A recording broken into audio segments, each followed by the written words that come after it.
intertwined my identity with the company.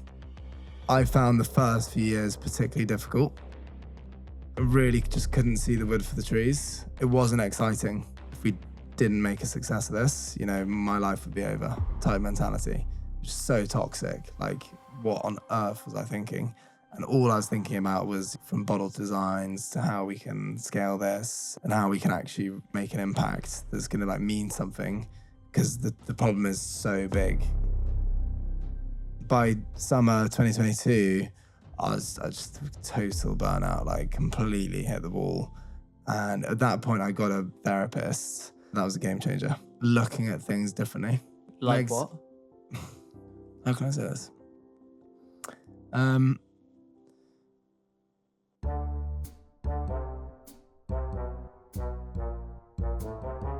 Your personal role is changing.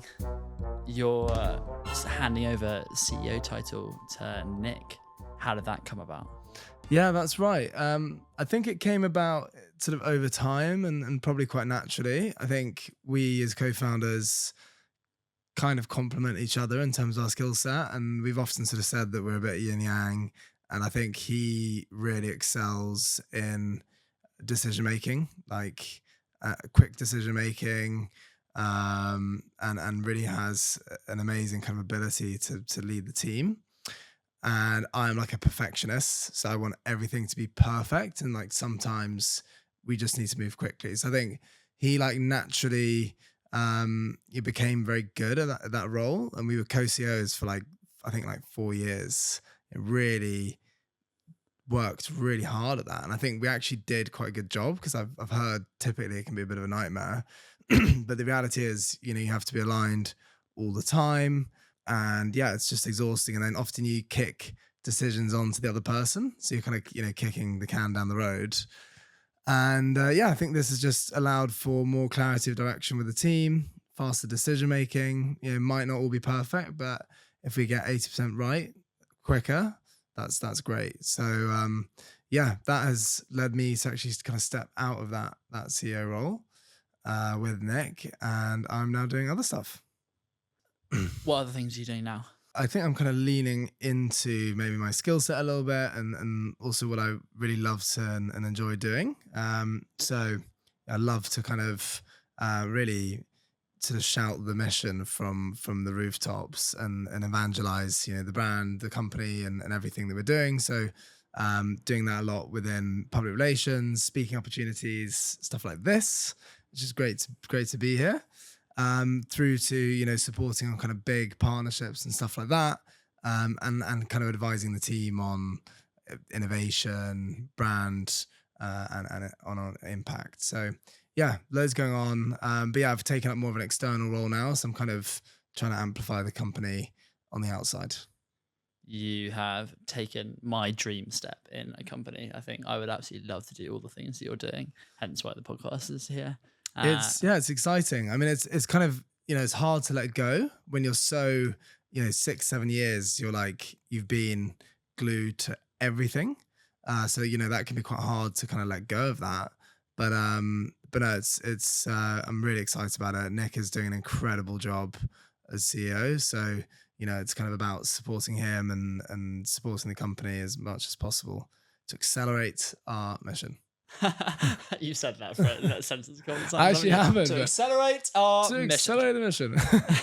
Trying at least. Trying. Nice. Yeah. Can you talk about co-CEO-ship? That's quite unconventional. What were the positives? What were the drawbacks? Yeah, so I think starting as co-founders first. I think just starting there and then onto co-CEO-ship. I think the amazing thing of having a co-founder is that you can ultimately share the burden with someone else. And I think in the early days, a lot of the difficult stuff that's going on, whether it's challenges, difficult decisions, you feel like you can't share those with the team.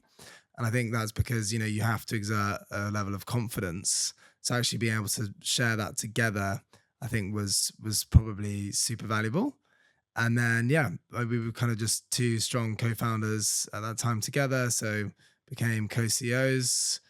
And I think in many ways it had its benefits. We just sort of split decision-making across the business. So I would do the areas that, I was probably best at. So, new product development and brand, led impact, marketing, all sorts of different aspects. So we kind of just split it down the middle. Okay. And he would do more like finances, ops. Exactly. Okay. Amazing.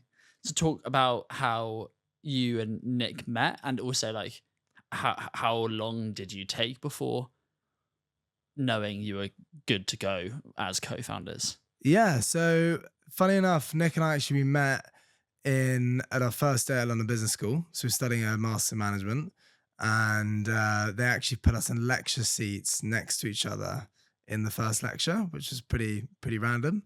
I think Nick had been to like Dimensions Festival. I'd had a week in Colombia. Well, I'd come back from backpacking in Colombia, which was the last time I did any backpacking, by the way. That was like 7 years ago.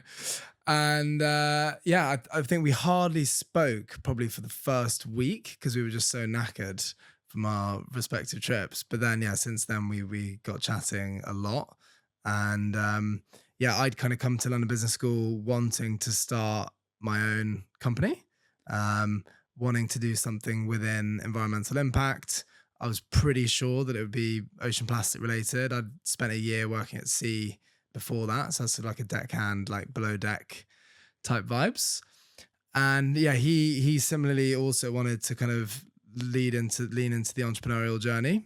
And he really believed in this thing, really like how can we leverage capitalism as a force for good, and how could actually, business not just destroy the planet, but actually do something positive. So I think those two things like really came together.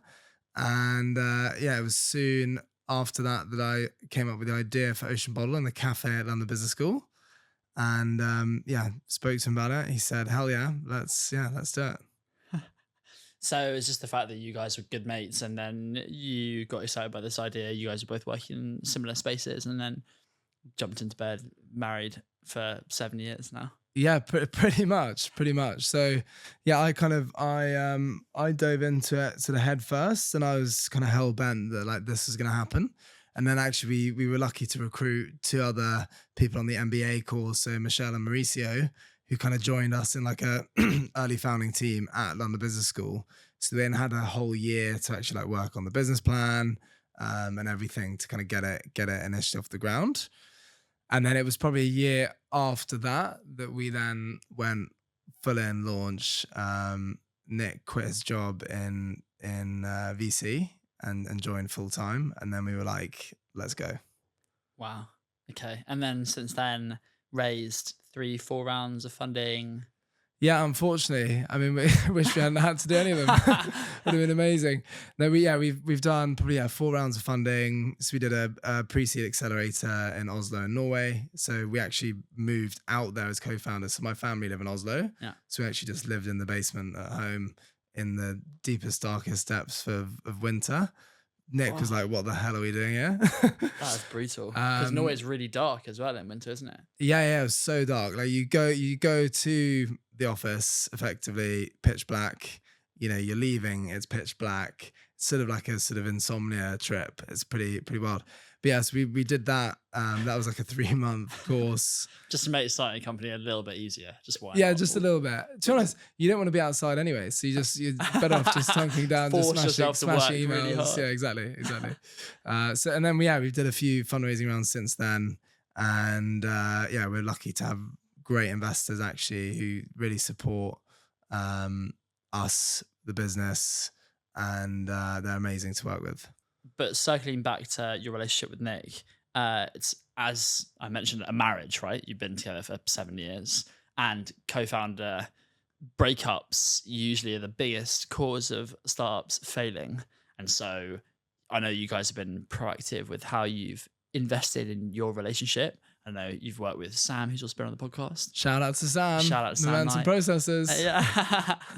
What did you get from training with Sam, and how has it impacted your relationship with Nick? Yeah, so to be honest, I think all founders should spend that time together with a kind of joint coach who can actually really facilitate some pretty deep conversation. which is, really hard to do in an office environment. It's really hard to do when you're just, trying to scale hell for leather. You've got crisis here, crisis there, there. So yeah, I think building in that time is really valuable. And I wish, to be honest, I wish we'd done it even earlier in our relationship. I think we're fortunate. I'm very fortunate to have him as a co-founder.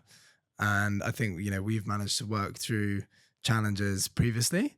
But yeah, just to have that kind of support is amazing. I mean, we did a sort of retro on the last year. We then looked at our own personal values, our allies and saboteurs. So like we've got different, characters. Of course, Sam has spoken to me about this. He's got he speaks about his all the time. He's got like Wolfie. Who's like always money Lucy, hungry. Goosey, Sam. Yeah, exactly. Many different characters. Exactly.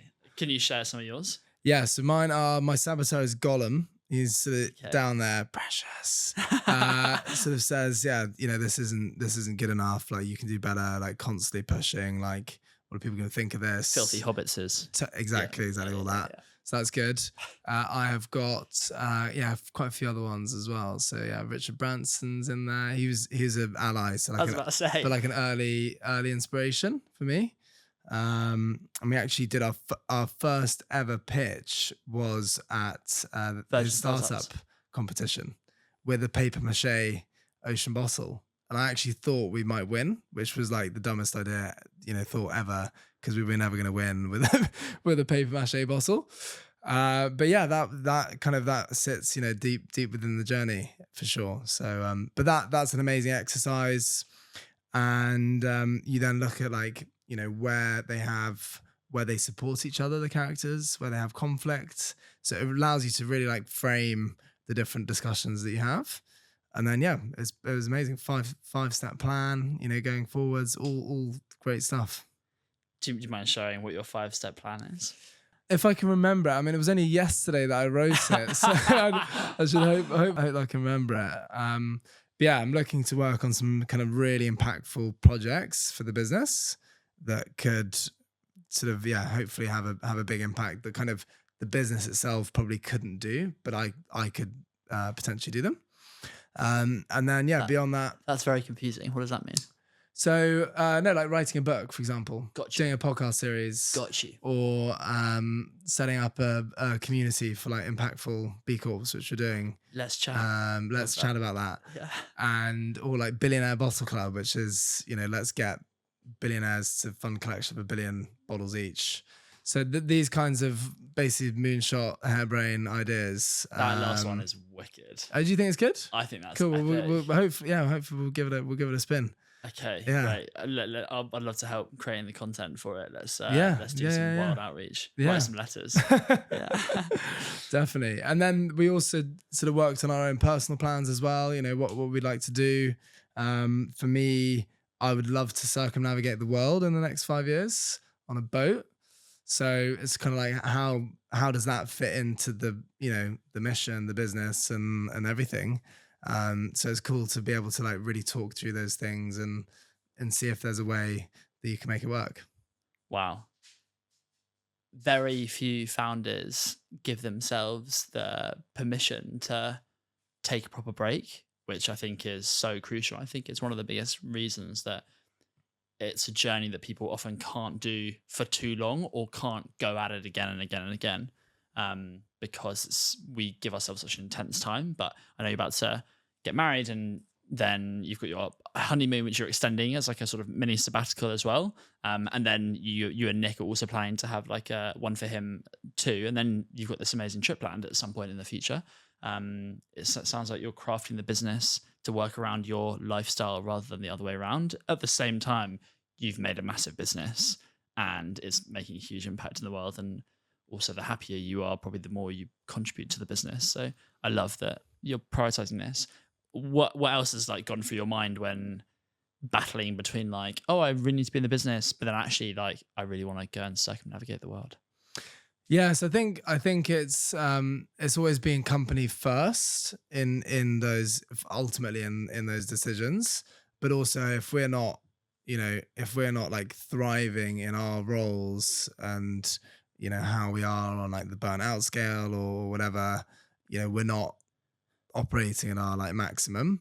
So I think there's some recognition of that. And I think, like I said, we're grateful to have, amazing investors who want us kind of operating at our peak performance. So yeah, this September it will be 7 years since the idea, like the literally the initial concept for Ocean Bottle came. I remember like doing a terrible like 3D render of it. Like, it's awful. You have an anniversary. Yeah, actually, yeah. I think it is around. Well, we've got our incorporation anniversary, which is March 2018. So that was the beginnings, in some ways. But yeah, I think it's quite a long time depending on how you look at it, and yeah, there's a lot of place in the world that I'd love to see. And yeah, I've been really fortunate to get the opportunity to go and do some travel, and keen to, looking forward to doing that. Although it's going to be very weird, like not being connected at the hip to the business, to be honest. And are you going to do a proper switch off? Are you going to do like an hour of emails a day, or like what does that relationship look like? Yeah, Ideally? the plan is a full switch off. Amazing. And yeah, if there's anything urgent, there'll probably be a WhatsApp from Bianca on our team, and she yeah, sorry, and but I'll probably, realistically, that's the plan. The reality probably means I'll be checking bits and bobs. Yeah, quite, every now and then. You deserve it, man. 7 years is a long stint, and you have scaled it to incredible places. You've just had 1 billion bottles worth of plastic that you've stopped going into the ocean via weights. Like, that's huge. You collect 1,000 bottles worth per every bottle sold. Like, it's amazing things that you're already doing, and obviously I'm sure you're just getting warmed up, but I think you definitely deserve some proper time off and to prioritize yourself for 2 or 3 months is not very long. Well, I think that was the realization as well. Like, it's not actually that long in the grand scheme of things. And yeah, I think yeah, we've come so far, but I think we're still just getting started, and really excited for everything ahead. Cannot wait for the Billionaire Bottle Club. That'd be good. That's huge, mate. The other strongest supporters that we have, or almost always our partners, our romantic partners. Had an amazing chat with Megs before. She had various questions that she wanted to ask you if she was sat in my shoes, but I'll save them for slightly later on. But she sung your praises to no end, and I know you're obviously getting married, so congratulations. It's very exciting in September.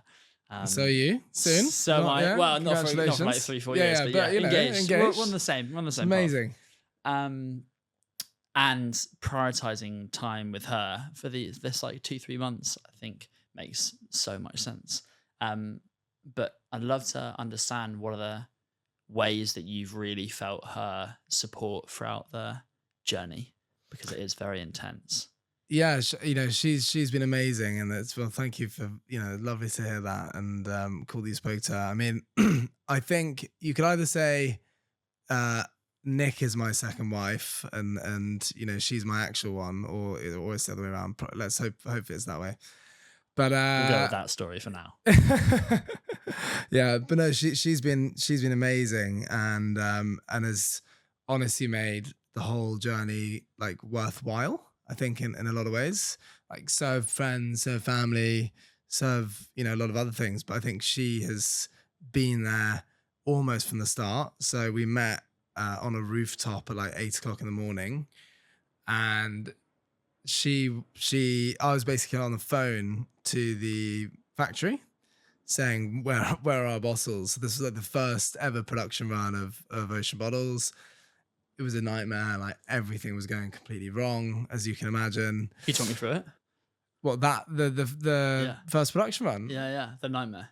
I think with any physical product, like making something I take my hat off to people who make physical products, but also, to anyone who's started anything of any, literally anything. But yeah, we'd spent such a long time designing the products. We spent a year and a half designing and developing it. Then we put it into manufacturing, and we were very explicit around, that this needed to be a really high quality and premium product. And it didn't come out that way. Like the whole first batch were leaking, which was hilarious considering the box said anti-leak. So we had all sorts of stuff. Like we gifted a load at Glastonbury Festival. I think it was Tom Odell's drummer emailed in saying, "Hey guys, love the bottle. It's leaking everywhere. Can you send me a new lid?" So yeah, we had like no end of different problems, sending products to the wrong clients, all sorts of stuff. Luckily no more. Like we've got an amazing ops team who seriously sorted all of that. But Megs was there. Megs was there from the get-go. So she has literally seen the entire evolution of the business from when it was, myself, Nick. I think we just brought on Iona, who's our head of brand, and joined us literally our first hire. And yeah, she's just been part of the whole thing. And then it was COVID, just a total journey. So very excited to have found her, and very grateful to her as well for, being patient at times when the business kind of takes over and, you're not listening or things like that. Has there been a time in the business that you remember being some of the hardest, in which you felt her support the most? Yeah, there were a couple of moments where I like really just couldn't see the wood for the trees. And I think there was one moment I think I found the first few years particularly difficult. I think it wasn't exciting. It was a burden if we didn't make a success of this, my life would be over type mentality. Just so toxic. Like, what on earth was I thinking? And all I was thinking about was, from bottle designs to how we can scale this, and how we can actually, really like make an impact that's going to like mean something, because the problem is so big. So yeah, I think I kind of wore that as a bit of a, it was like a bit of a burden. And by summer 2022, I just total burnout, like completely hit the wall. And at that point, I actually got a coach, my first like therapist, who, that was a game changer. Like working with her and looking at things differently, I think was kind of a big part of it. But yeah, like what? Like what? Well, I think a lot of stuff in, how can I say this? A lot of stuff is how you look at it in your mind, right? Like something could happen at work and you could be like, well, that's the biggest disaster in the world. Everything's burning down, crashing. Or you can be like, sort of, this is another challenge. I'm gonna enjoy like smashing through it, and look forward to the next one. Do you know what I mean? It's sort of, I do think that some, let's be honest, it's really hard, and you can have, but a little bit of that kind of mentality tweaking. Yeah, I started doing a lot of meditation, which gave me space from those incessant thoughts. And I think that was probably one of the most powerful things that happened. But, Megs was there the whole time supporting me, my partner. Incredible. And I can attest, Lara's throughout this whole journey as well. It's pretty intense. Waking up stupidly early, going to bed pretty early, and the impact on her is pretty massive. But she's gives me the flat whenever I need to interview someone. And so very much echo that sort of support. Well, yeah, it's full startup mode, isn't it? And it's sort of, every hour counts, and that's a challenge as well. When you think that if I'm not doing work, that is unproductive time, and that was the point I got to where I was like, every minute of the day, if I could just pack in some work there, that would be the best use of my time, and that got pretty wild. If you're like me, you probably skip most of these sponsor reads. So here's the deal. If you give me 1 minute of your time, I'll give you 1 minute of my suffering at 3 degrees Celsius. Because today's sponsor is Monk Ice Baths. Oh. Now, you've probably heard the hype around cold water therapy and the benefits that it has on your mental health with reduced stress and improved sleep, and then your physical health with muscle recovery and improved circulation. And maybe you've even put together a little DIY version where you turned a chest freezer into an ice bath. I'm really fucking cold. Or you've bought one of those basic cheap crap versions, both of which come with a lot of complications. That's why Monk is your best bet, because it's... I've really lost my train of thought. Which is why Monk is your best option if you're looking to seriously invest in your mental and physical health. Backed by elite athletes like Anthony Joshua, Monk is the most professional and accessible ice bath there is. So, if you're looking to be an elite performer and invest seriously in your mental and physical health, then go to discovermonk.com and use code SCALEWITHSOUL at checkout for a £100 discount, or go to the link in the description. Now, I love this, so I'm going to stay in for a bit longer, but I think you should get back to the episode. So how do you view it now? Well, I think for starters, I think we've got an amazing team now, and whatever I do on a daily basis, is not going to have as big of an impact as it used to. The reality is it's like a kind of, maybe not freight train yet, but it's moving. And that's amazing to see and kind of feel.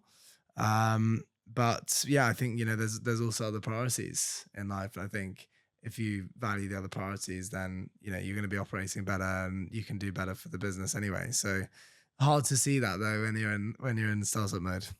There's a book called The Happiness Advantage. Have you heard of it? I've read Solve for Happy by Mo Gawdat. I've not read The Happiness Advantage. So maybe we should do a book swap. Love that. Sounds great. That's my kind of book. Yeah, it's a book that just has so many stats linking. If you're happier as a person, you become healthier, wealthier, more fulfilled, and we have the whole equation for become successful, then become happy. That's so back to front. It's figure out what makes you happy, and you'll become more successful than you ever would have imagined. I can promise you, if you got to the end of that journey and you think you're going to be happy at the end of it, the startup journey is over for starters, and you haven't even enjoyed it, which, sucks. Actually, one of our first board member who joined us, Peter Ward, he said to us, if you guys don't enjoy the journey, when you get to the end, it'll be over. So make sure you enjoy the journey. And I think that's something we tried to take from that moment, which was, probably about 2.5 years ago.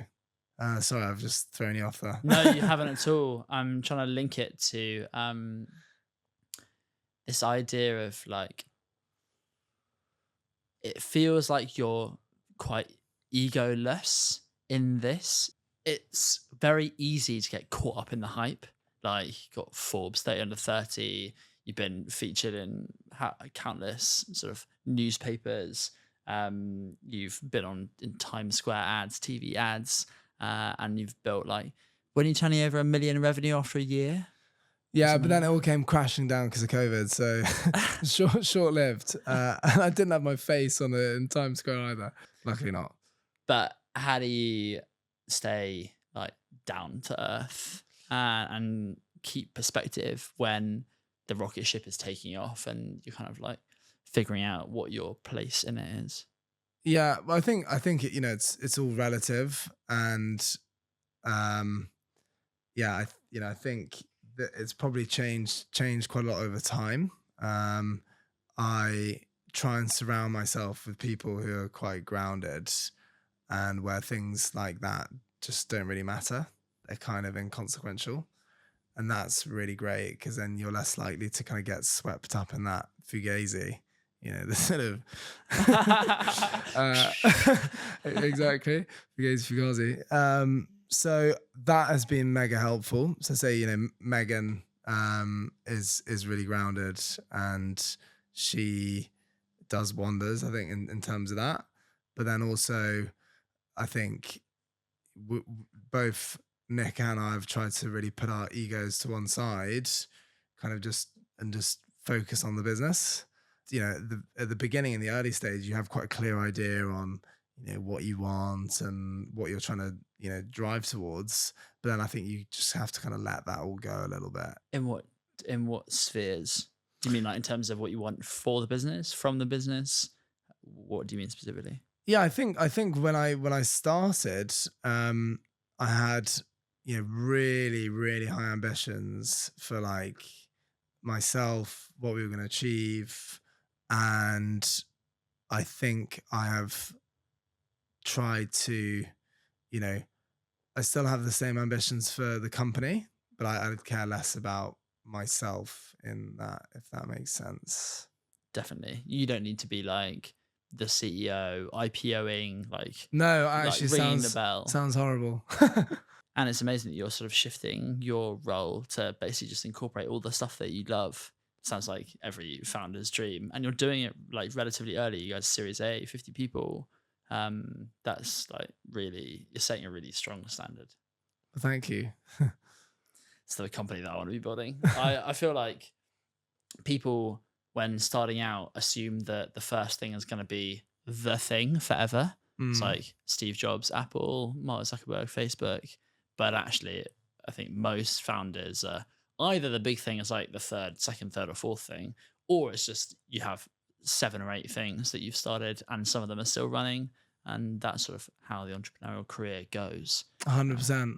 I think I came at it with that mindset of like, this is and has to be the big thing that is like, like intertwined my identity with the company, like completely. And I think decoupling yourself as well from the work that you do, has been so important because like it allows you to be critical of it, allows others to be critical of it, without that kind of emotional reaction. How did you do that practically? What does that look like? Long way to go on that, I think. Not at the goalpost yet. But yeah, honestly, I think, things like having an amazing coach, reading books like Solve for Happy. I'm actually just reading The Power of Now, which is quite interesting. I think all of those things actually can kind of help you go down that path, even meditation. I think it all goes in that direction.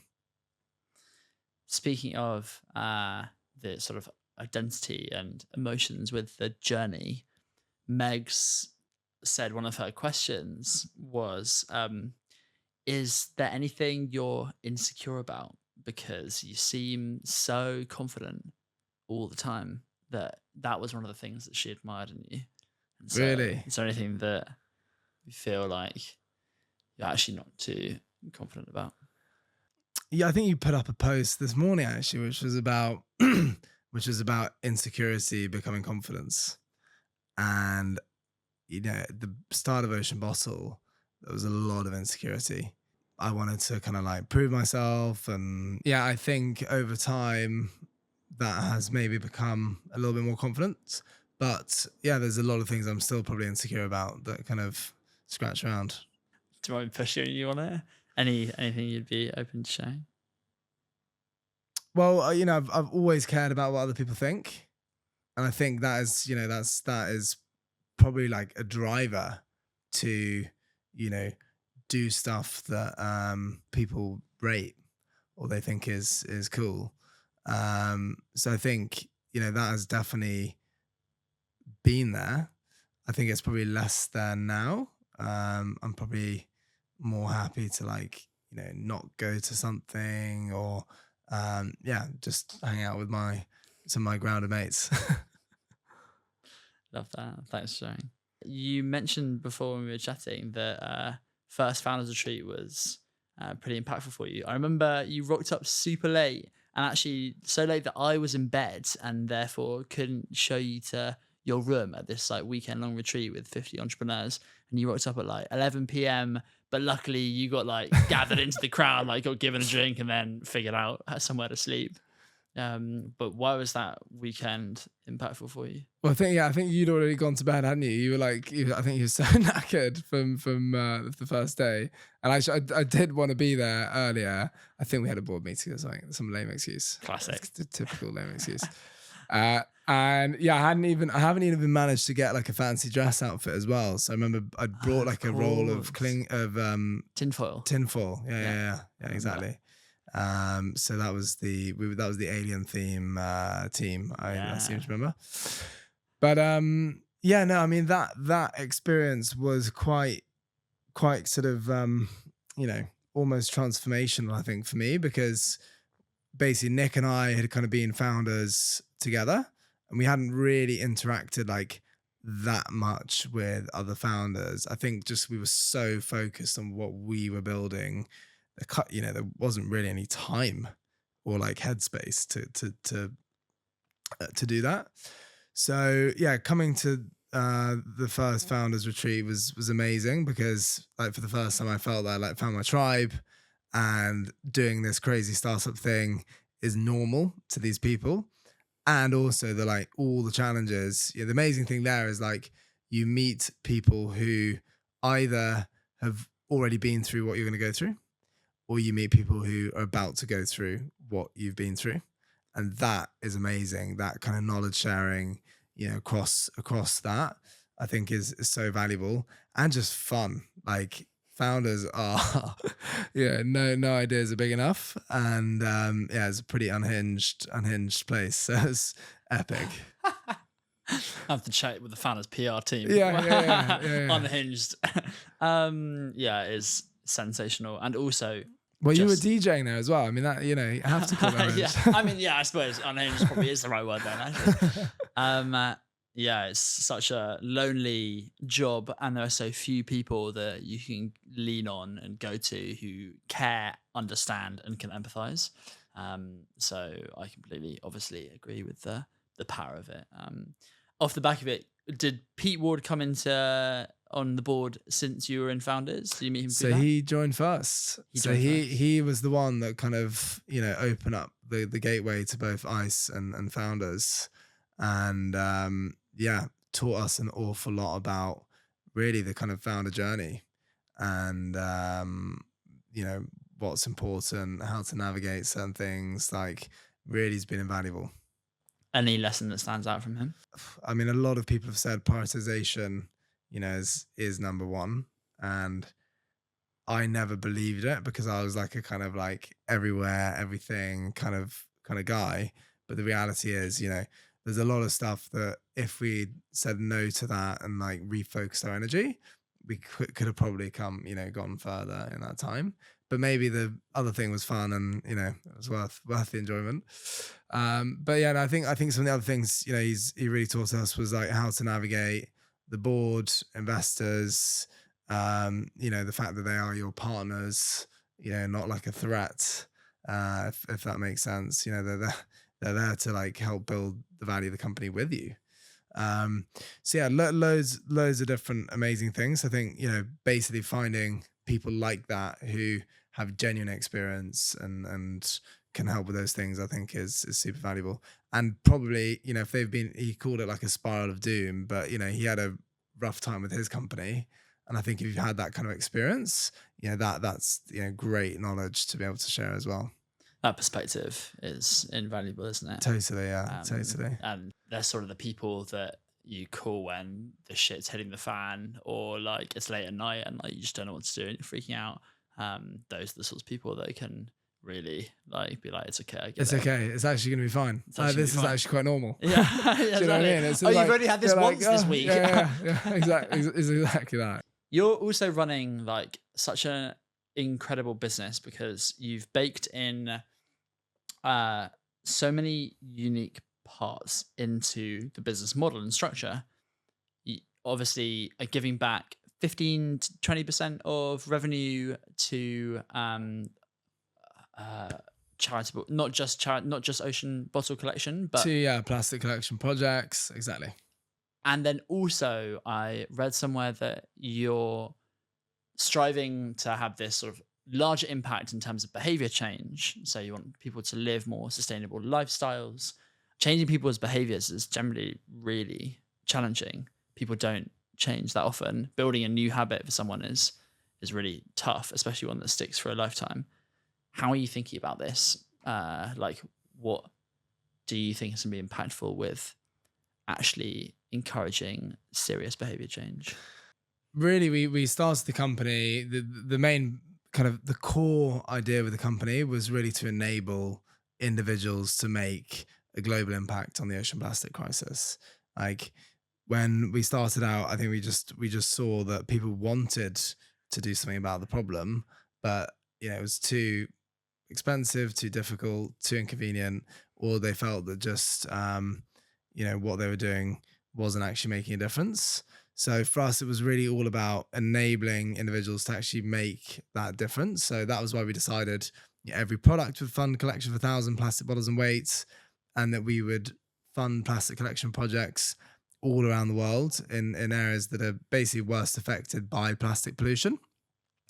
And it was that time as well that we sort of set our commitment of 15% of revenue to impact. And the reason being for that was really, I think we just felt that the status quo just isn't really enough. Patagonia started 1% for the planet quite some time ago, but the state of affairs requires way more drastic action. So we try to kind of build this regenerative business model. The dream for us is, imagine a world where brands like Nike give 15% of their revenue, so 15% of $36 billion annually, to solving a global challenge with their community and, making sustainable products that make people more sustainable. So that's the dream. And that's, we would love to push that and see that happen. Are there any other big companies that you would love to see taking a strong sustainable stance in terms of dedicating revenue? Yeah, a lot actually, a lot. I mean, this is why we're currently putting together this initiative where we're gathering sort of some of the world's most impactful B Corps as a coalition, and then looking to basically get them to meet with the leaders of the world's largest companies to inspire them and really to raise the ambition and move faster, because there is no time. And I think those types of agile companies who are literally going above and beyond for people and planet and are willing to break stuff to make that happen, I really think that there's some cross-pollination there could be really impactful. So any companies that we'd have heard of in this sort of coalition? Yeah, there's some great ones in there. So we've got Vivo Barefoot, Pangaea, Tony Chocolonely. There's Rivian, all sorts of super duper epic brands who really are doing amazing stuff. And we're excited to kind of pull that, continue to pull that together and really make it happen from next year. And this is something that you pulled together? This is a group effort? We're doing it together with Project Everyone, who run the UN SDG campaign. And with B Lab, who are behind B Corp. So we're doing it kind of as a joint initiative together with them. That's incredible. And this is where you're focusing more of your efforts now, is these campaigns, moonshot projects, things like this. Is that right? Yes, it's kind of, things like that could potentially move the dial and actually, really, really make a difference. In some cases, very closely linked to ocean bottom, what we're doing. And in some cases, maybe a little bit further removed, but and kind of, beyond the impact that we're making directly. But really excited to kind of be pushing things forward like that and seeing if it actually can do something. I think that's going to be the key thing. Is does this actually deliver anything? I just got an image in my mind when I remembered you said that you were really inspired by Richard Branson. Yeah. Richard Branson obviously went and did all these mad stunts where he went hot air ballooning around the world and stuff, and you want to go sailing around the world. I feel like there's something in you of doing this mad challenge and creating a huge buzz and ripple effect that inspires more people to live more sustainably. Well, thank you. We might have to have another little brainstorm on that. yeah. But that sounds. I mean, that'd be amazing. But we'll have to see. We can do that. I'm feeling like is there an ocean brand going forward outside of bottles? There Because could if be we're taking actually, off the Richard Branson thing, you're and gonna it start it ocean planes and it ocean might just be in music. the works. Yeah, yeah. No, Okay. there is some exciting developments there happening actually, which will probably come to fruition next year. Okay. Amazing. Well, stay So tuned. stay tuned, stay tuned. Okay. I'm Very very excited interesting. about that. And then actually, back to your behavior change point, because that was the initial idea was like, okay, can we allow people to actually just individually make a difference, and then collectively as a community, actually, we're really moving stuff and making a measurable impact. But with behavior change, that's always been there sort of since the beginning, and it's really hard to push behavior change with consumers, right? 70% of people in the UK have a reusable bottle, just within sort of ocean bottle world, but only 1 in 6 use it every single day. So there is kind of a usage gap there. So that's actually why we put the NFC tag in every single ocean bottle, and we've got our ocean app so that people can fund more plastic collection for free every day just by refilling and bringing it with them. So there's a few things like that that we really hope will not only like amplify the impact that we're making, but also drive that kind of behavior change and community. Wow. So you've gamified drinking water. That's the idea, yeah. Gamifying it, yeah, but kind of gamify it for good, I suppose, like for Yeah. impact, not just like selfishly for Of you to course. feel good, and Yeah. that's a bit of good behind Wow. it. And so then people they obviously know that they've collected 1,000 plastic bottles worth in weight once they buy the bottle, but then they keep on funding that. Exactly. Yeah, and it's for free. The idea is to kind of bring in sponsors who can fund it, and it's that's it. And then we've also built a sort of traceability platform as well, so that you can actually see where your plastic's been collected, when, who collected it, what color of plastic it was, all that kind of granular detail. So that's really cool. Wow. Dream sponsor. Well, I have this sort of funny one about like Spotify for some reason, which is like super random, but I love music and I use Spotify all the time. They actually did a really cool campaign recently, which is called Sounds Right. So they actually got artists, some quite big artists, to co-create music with the sounds of nature, and then they basically paid a royalty back to nature, which is so cool. That was so cool.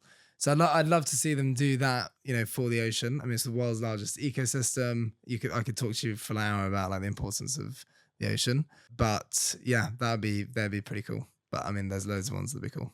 Well, Daniel Egg, if you're watching, we want to Ocean Bottle Spotify collab. Please, yeah, Give please it a call. send me an email. Who would be the dream artist? Anyone that you? We've been fortunate to have Ed Sheeran. Actually, we did bottles for his tour. That was like one of the first partnerships that we did, which was amazing. They might have been leaky ones actually, so maybe that's why he never came back. But then since then we worked with London Grammar, they've been awesome. Bicep, actually, they've done a couple of like bottle drops that have like sold out in a few seconds and things like that.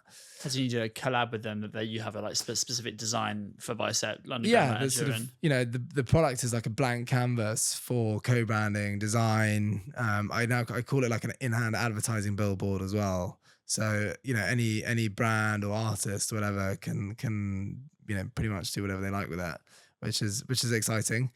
But I think the dream, I think it's still got to be Billie Eilish. Yeah, Ocean Eyes. I mean, she's actually pretty big into that. So okay, fine. We'll figure out a way. We'll get Billie Eilish on this. I'm Billie, excited. if you're listening as well, Yeah. Of course she's listening. Not doing anything else important. Yeah, wow. You seem to be at like the front of this wave of companies that are built with giving back at the core. It's triple bottom line, right? Yeah. Can you talk about how you think about finances in a company with triple bottom line? Yeah, I think it was actually John Elkington I think he was sort of the author behind Triple Bottom Line, and they actually have Ocean Bottles at their sustainability consultancy, Volans. Wow. Amazing people. They do really cool work. And yeah, we, it's funny because we are kind of right in between business on the one hand, destroying the planet, and then, NGOs on the other hand patching up the planet and trying to do the best they can. And we've kind of lived in this world where like you've got the two separately, and I think our dream is to really sit in the middle of those two. And yeah, like like Nick's early dream, kind of like leverage capitalism for good. So yeah, we basically we have the embedded impact with every product, kind of base it in everything that we do, but then also we have to operate sustainably in a financial sense as a business. So yeah, both are kind of equally important to us. If we can't make a financial success of it, we're never going to be here to make an impact either, and vice versa. So I've heard obviously sustainability must be one of your values, I'm guessing, in some way, shape, or form. If not, it probably should be now. What are the other company values that you have? So from an impact perspective, we have ocean health, social good, climate action, and circularity. Those are kind of the four pillars in which like we're trying to move stuff forwards in terms of our impact philosophy. And then internally, it kind of links to that, but it's slightly different. And, ultimately, team performance equals, mission performance in many ways. But our values within the team are do good. So, doing good to others, doing good to the planet, people. It's take ownership. It's really important. I think, we did it from the start, and we need everyone else to do that. It's drive innovation, that kind of mindset of like, continuously improving, and we're never at the pinnacle of anything. And the final one is open communication. So just like us right here, right now. Open communication is super difficult. It is. Company building. A lot of the time, it's very difficult to know when to say what and to who, but at the same time, you want to be as open and transparent as possible. Yeah. Where have you seen some tension there? It's I think it's probably one of the biggest challenges within a team, right? You've got 5 dysfunctions of a team: trust, conflict, commitment, and accountability, and then results, I believe, is your 5 pyramid. Well done. The reason I remember that is because we were just going through it on our with our founder retreat. And yeah, if you don't have that base layer of like trust that is there within the team, then you can't have good conflict. And I think good conflict is important because people need to kind of challenge their views on stuff, because if they walk away from a conversation thinking, oh, I really disagree with that, I don't really want to do it, and I don't see why I have to do it, the commitment won't be there. So if on that lens of communication, I think those elements are really important. But did you mean maybe more like granularity of communication and stuff like that, or that too? I mean, I think the principles underneath that underpin communication, like this foundational trust, are also obviously so crucial. And then trust is built with this open communication, you being very honest and vulnerable with the team. But at times, it's really difficult to decide when do you share, when do you not share. So I think I would say we share a lot more now than we did previously. And the reason that we didn't share previously was because of, that needing to like show confidence in what we're doing, and not all the problems and operations crises and the fact that we might run out of money in like a month. But actually, I think being open about that is a way better approach. What caused the shift in that mentality? I think we just learned. That actually people want to hear this. They want to know. The whole team wants to know. If we've lost loads of money, if we're making money. Typically, it's the former, not the latter. And I think then people know what's going on within the business, and they can kind of take more ownership and be part of it. So, yeah, I think it's really important. Could you give us an example under the hood from the history books of when there was something like really difficult happening in the business and you had this tension in what to communicate? I can't really remember a specific example, but I think it was more just like the stresses that Nick and I were going through, and just not sharing them with the business. So like we were just carrying that weight on our shoulders, we thought it was our responsibility alone to like carry that weight and kind of not share it with the team. So how do you define your responsibility now? How do we define our responsibility in which sense? In terms of as the founders, and you're now obviously not CEO anymore, but you're going to a new role, and you've evolved this sense of responsibility as to what you should be having on your shoulders and what should be rippled throughout the team. I think now it's That makes like sense. as much as possible on the team. We've got amazing people who are way more capable than us, and seeing them, take stuff on and nail it is the most amazing thing in the world. And so I think it's gone like full flip, basically. On the topic of hiring epic people, I'm assuming the mission that you have is such a huge magnet for people. I imagine people like I don't know many other topics that people are so like intensely passionate about as sustainability. And so aside from that, are there any other things that people find massive draws to the team that stand out? Yes, I think people join us for different reasons. So some people, have had no exposure to sustainability before, and they're actually maybe just thinking, I would really like to do something that, like literally they've got like their kids asking them, hey mum, what are you doing for the planet?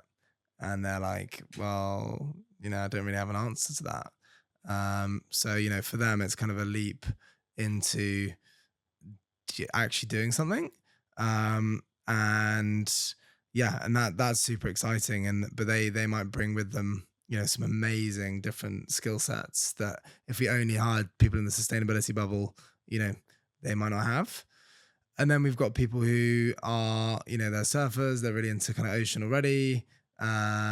We've got people who really care about our social mission and creating jobs and employment opportunities for plastic collectors all over the world. And that social mobility that kind of comes with that. So yeah, I think people join for quite different reasons, and that's great. That's kind of but I suppose there's a core element that they're there for the mission, and like they're there to do business better than maybe other companies. So we're not perfect as a company in terms of our impact and what we do, and I think we try and actually use the purpose of the annual impact report is to kind of really dive into where we've fallen short and the opportunities. And you could, maybe we should do a whole other session on capitalism, but yeah, you could go as far as to say like, actually, we do probably need to reinvent the model. Like even we are like putting products out into the world that have a footprint. And yeah, there might be need for a slightly more fundamental overhaul as well. Let's brainstorm it. What could that look like? At the moment, we are at a time where in most companies, pretty much all companies, the focus it's still on maximizing shareholder returns, it's on maximizing profit. And I think the world that we would love to see is one where basically the value of a company is measured by the good that it does, for people and planet as much as the profit it makes.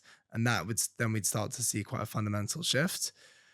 Now you might be saying, oh, well, that doesn't really make any economic sense. How are we going to make any money? Sustainability is more expensive, da da da da da. Well, we are, I think, becoming increasingly confident that the most successful brands of tomorrow will be those companies that are doing good, like full stop. And I think, B Corp is kind of the beginning of that, but there's a lot more hopefully to come. Quick 25-second pause, talk about how startup leaders are athletes of the mind. And just like an athlete, you should treat your health as your number one priority. You can't show up for others if you're depleted. You can't pour from an empty cup, which is why my friend Dan's company, Heights, is a partner of the show. Heights are the world's best brain and gut supplements. I've been taking Heights for a couple of years and I feel like an elite mental athlete. It's a bit of a no-brainer. Click on the link in the description and start reaching your heights. Right, back to the episode. So what do you imagine those companies like looking drastically different from how companies currently look? Yeah, so you might have, let's say you're like an apparel brand, you might have like a regenerative financial model in there with an element of give back. Then you might have regenerative products. So like they might, you might be buying a t-shirt that's literally nature based, sequesters carbon, has no toxins in it, and can actually go back to the soil. In fact, one of our advisors from who was Adidas has now started a company called Unless Collective, which you should definitely check out. They've made the world's first biodegradable sneakers. So you can literally compost them with your soil in your garden and feed the worms, which is pretty cool, right? And they have a kind of, they have a regenerative model as well. So yeah, those are the kinds of brands. But whether you're looking at that or you're looking at more infrastructure heavy things, from renewable energy to green steel and cement, like it's all happening. It's all kind of bubbling under the surface. Like the only thing that gives me hope is the amount of incredible innovators that are out there doing awesome stuff. Anyone you specifically want to shout out who is inspiring? One I'm going to give a shout out to is called Sea Fields. So this is like a blue infrastructure solution. So as a consumer, you'll never ever hear of it. And they are basically harvesting sargassum seaweed in the Atlantic Ocean.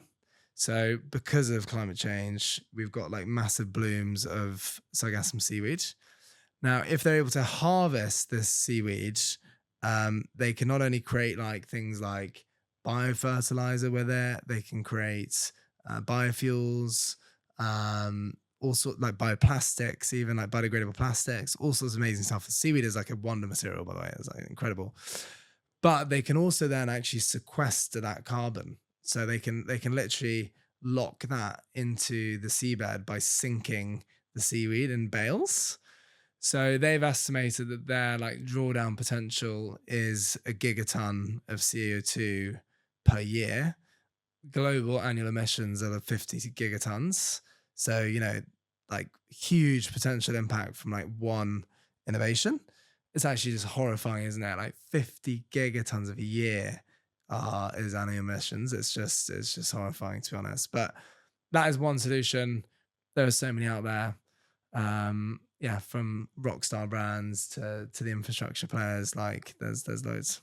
Big believer in bigging everyone up around you, and that sounds like it has huge potential. Alongside you, and you've got massive potential as well. You made a plan to do 7 billion plastic bottles in weight from the ocean, Exactly. preventing it by next year, which I heard you say you're probably not going to hit it, but you've done 1 billion already. And maybe this billionaire bottle club will be the thing. That was kind of the idea. Like we need something radical that is going to tip us over the edge, because business as usual is not gonna get us there. So it's a Hail Mary, and we'll try and do it. I think we're gutted to probably not hit the target, but we set it before COVID, and there were a few things that really slowed us down.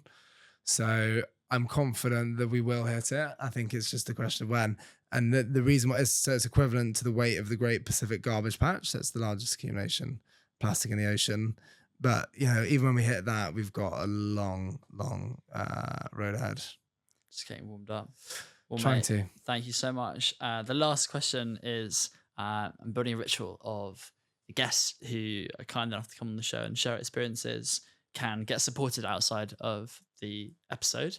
And so, do you have a potential ask that an audience of entrepreneurs / aspiring entrepreneurs could help with, could support with? So I would say we're open to anything. always any help. That's how we've gotten where we are so far. It's honestly collaborators, partnerships. That's what's done it.